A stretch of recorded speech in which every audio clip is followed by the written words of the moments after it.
السلام عليكم ورحمة الله وبركاته. النهارده هنعمل ستريبس بطريقة سهلة جدا وبسيطة. هنسمي ونصلي على رسول الله صلى الله عليه وسلم، وهنقول المقادير وبعد كده نعرف طريقة التحضير. معايا نص كيلو من البانيه بجيبه صحيح، وانا اللي بقطعه كده، بقطعه زي الصوابع كده. ودلوقتي قطعنا الستريبس، انا بجيبه صحيح، بغسله غسله كويسه وبصفيه ونشفه، وبعد كده بقطعه صوابع. وعندي معلقه صغيره ملح، نص معلقه فلفل اسمر، معايا شطه، معايا بهارات فراخ، معايا كركم، معايا بصله صغيره مبشوره، معايا كوبايه دقيق، معايا للتزيين عندي قطع، عندي خيار اقطعه بنفس الشكل ده، وحزمه بقدونس. اما للتغليف عندي كوبايه نشا وكوبايتين دقيق. كده هنبدا نعمل طريقه التحضير ان شاء الله. معايا البصلايه، بصلايه صغيره مقطعه رفيع قوي، واحط عليها الملح والفلفل الاسمر، بس ملح وفلفل اسمر.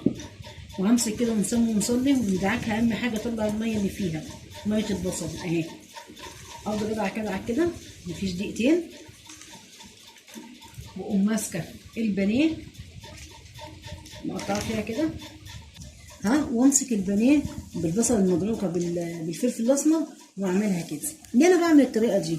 البصله مع الفلفل الاسمر ده بيطعم الستريبس، بيخلي ريحته وطعمه جميل جدا وبيحيي. انا بسيبه لمده 10 دقايق في البصله المملحه دي، واسيبه 10 دقايق بالظبط، 10 دقايق ويدبل، وابدا اعمل له الخلطه اللي هي ولا سايله ولا تقيله. بعد ما اعمل البانيه لمده 10 دقايق، نسمي ونصلي على الرسول، نحط كوبايه او مج دقيق كده. انا عايزه عجينه ولا تخينه ولا رفيعه. هحط معاكم الشطه، والكركم وبهارات الفراخ والملح على الدقيق، وامسك الكوبايه. عايزه عجينه ولا سايله ولا خفيفه. بسم الله، اللهم صل وسلم وبارك على سيدنا محمد. بسم الله الرحمن الرحيم. انا هوريك العجينه عامله ازاي.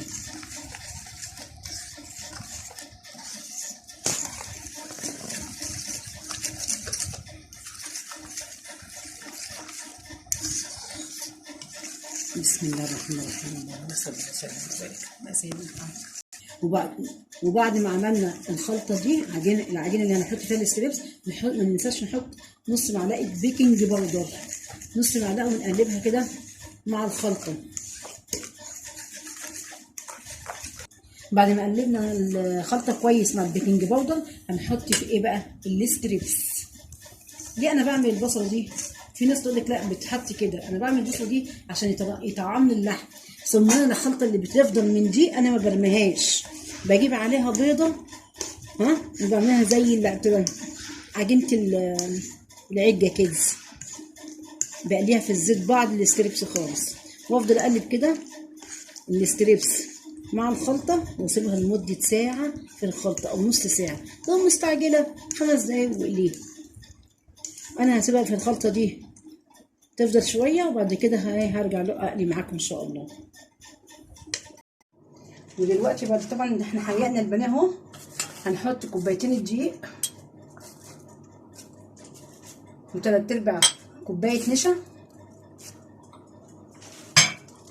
ونحط الشطه والملح. طبعا ما حطيتش توابل في الدقيق كتير، لان انا حاطه في التوابل في الخلطه بتاعت البانيه، وافضل اقلبها كده. دلوقتي هنطلع من البانيه من الخلطه اللي احنا عاملينها دي كده، ونحط فين؟ في الدقيق والنشا. بسم الله الرحمن الرحيم. اللهم صل وسلم وبارك على سيدنا النبي. واطلع كده اهو، واعمل كده، واقوم حاطه في الزيت، يكون الزيت مقدور.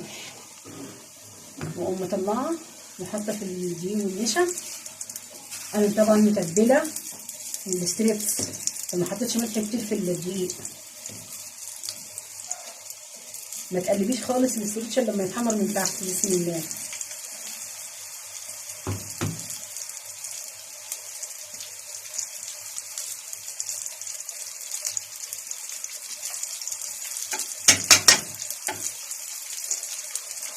بسم الله.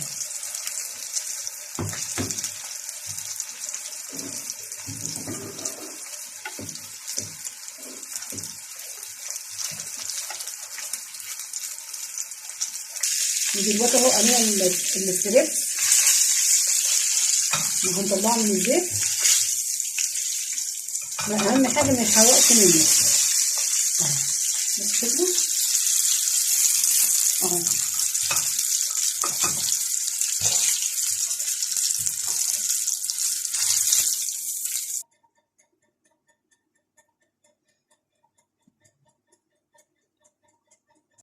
ودلوقتي بعد ما عملنا الستريبس اهو بنزينه كده. لو عندك عزومه ولا عندك اي حاجه على بنص كيلو بانيه هتقدري تعملي عزومه جنب طبق مكرونه، جنب طبق بطاطس، سلطه طحينه، سلطه قوطه، جنب ترشي، اي حاجه. وده الشكل النهائي.